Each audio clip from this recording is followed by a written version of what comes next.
Hi, I'm Bob Mangello, and I wanted to talk to you today about the silver flash dryer. It's something I've been doing for over 22 years, is making flash dryers for the t-shirt industry. And you know, over the years I've tried to make my equipment so it's affordable, and so when you buy it, you can save money by making your own stand for the flash dryer. And I try to make these things easier and easier for the person using it to be able to put everything together, and so you can print t-shirts, and it'll be an easy thing. I've also made it so you can actually repair it yourself. But I want to discuss basically when you order the dryer,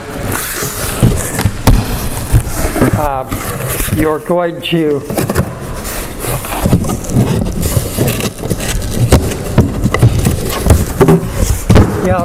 it'll come in a box like this.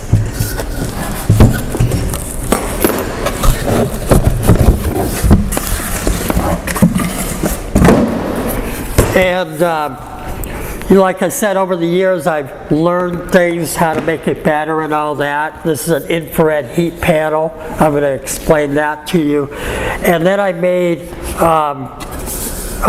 designed it so you can take it apart yourself and repair the switch. The switch is probably one of the first things to go out on any flash dryer, and so I made it easy for you to open up and replace that switch, and you just buy it at your local Home Depot. It's a double pull switch.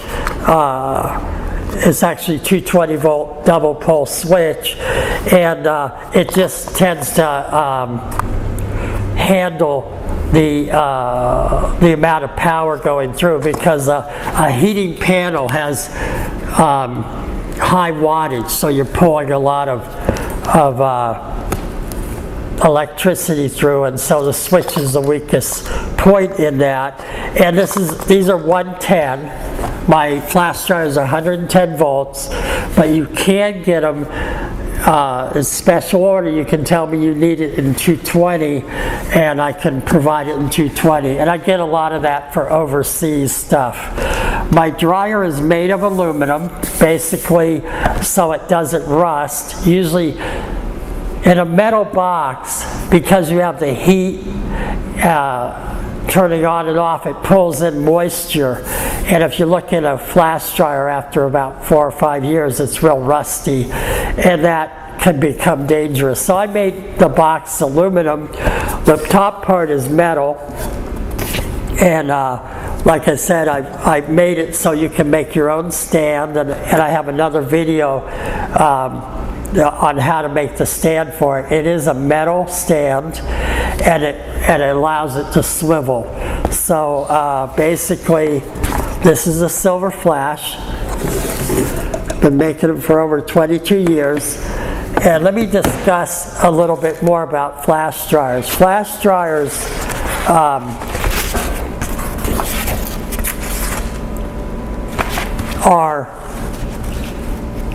when they first started making them, they would use a coil like this, right? The problem with a coil like this is it doesn't dry the ink evenly, so you have spots in your design when you're drying that aren't fully cured. So you don't want a coil. And people are still making these things, so you don't want a coil for your flash dryer. So check it out. Make sure it says infrared heat panel. Okay. The other one people are trying to make or sell, and they sell them for cheaper, but they're just not going to work. It's a heating element out of a oven, electric oven, and again, it's not going to cure.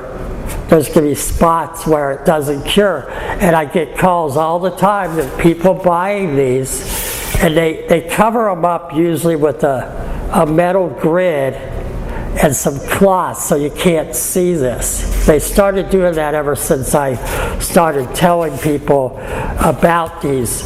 So make sure, I'm going to show you what an infrared heat panel looks like, and you can check it out, but make sure it is not a heating element. You don't want one of those.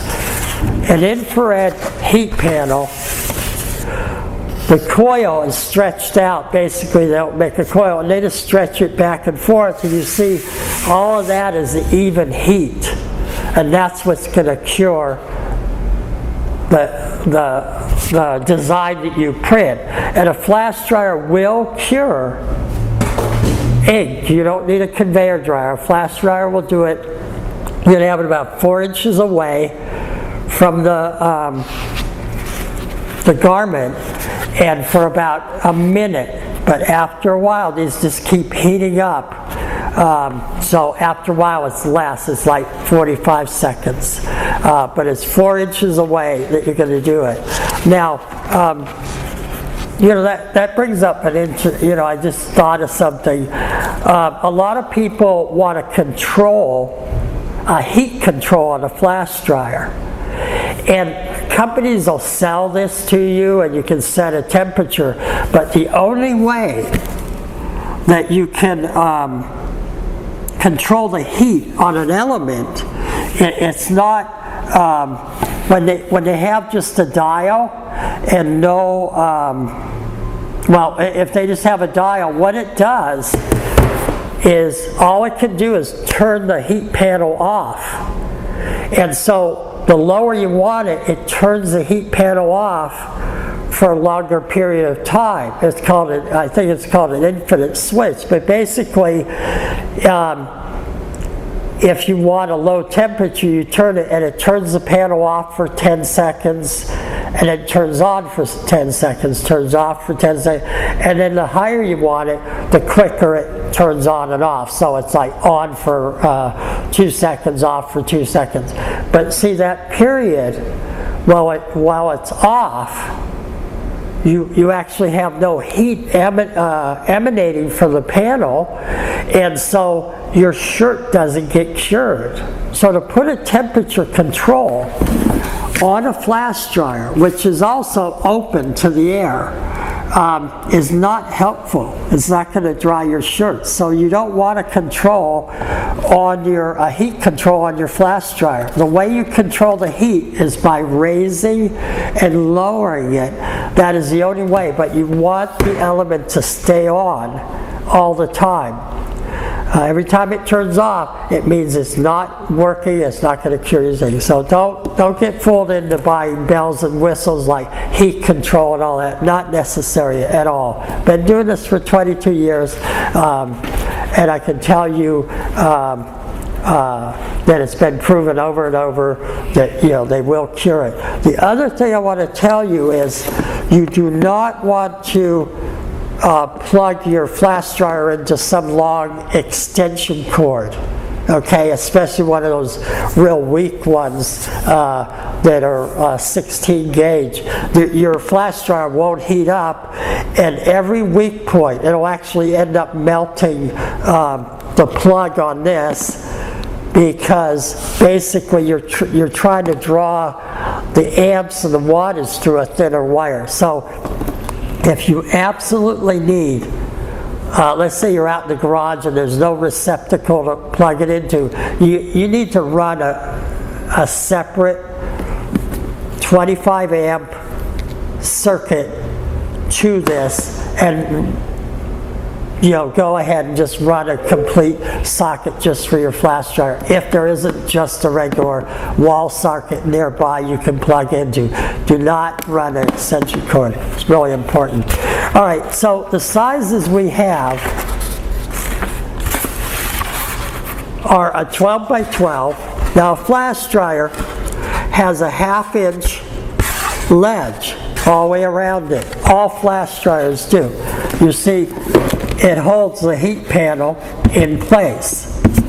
So you're going to lose a ½ inch all the way around. So a 12 by 12 flash dryer is 11 by 11. And you can see that's a pretty good size, right? But you cannot have a design that is 12 inches because the heat does not go sideways out like that. It goes straight directly down. So if you have a design that's going to be bigger than 11 by 11, then you need to buy the bigger flash dryer. So this is a 12 by 12, which ends up being 11 by 11. We have them in 110 volt normally, but if you need a 220, we can do that. All right, so that's 12 by 12. The next size up, this is the size most everyone buys. It handles pretty much all the designs you're going to buy. This is 16 by 16, which ends up being 15 by 15, and again, available at 110 and 220.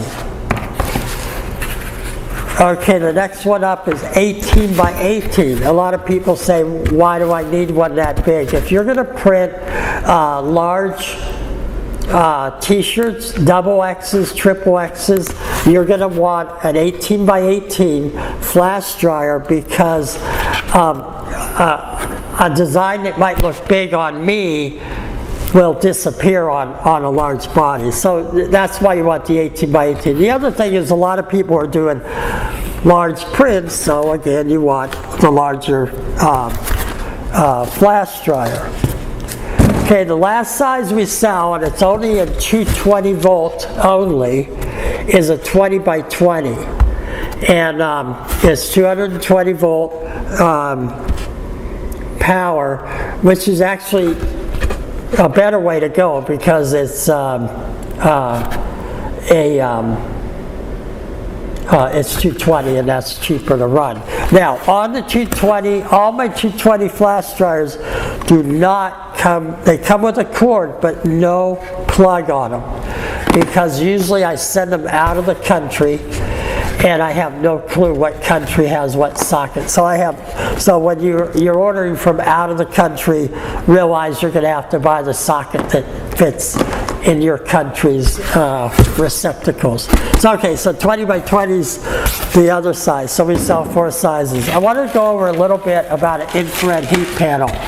You see, it's the wire that I talked about. Let me get it. See that wire like that is encased in this panel. And so see, it's kind of like plastic.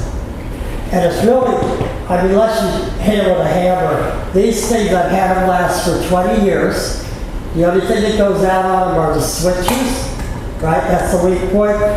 And then you see there's that coil wire comes up and there's a little clamp here to the high temperature wire.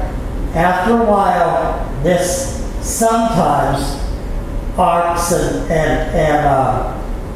breaks.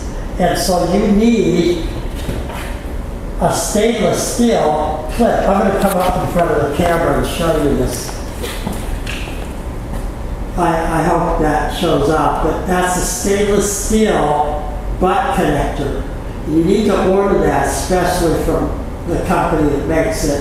And if you contact me, I'll show you, I'll give you how to get a hold of them. But they're expensive. They're about $2-4. And you really have to crimp it really well. And this high temperature wire is available at most appliance stores. But basically, that could be the other weak point. Other than that, this panel will last.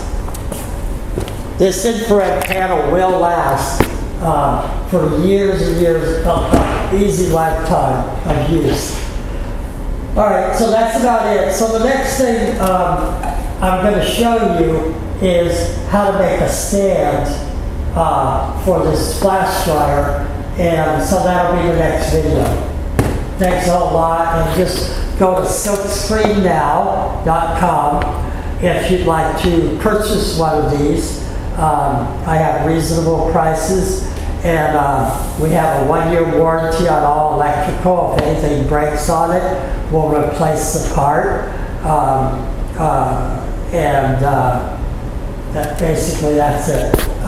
So thanks a whole lot for coming by. Bye-bye.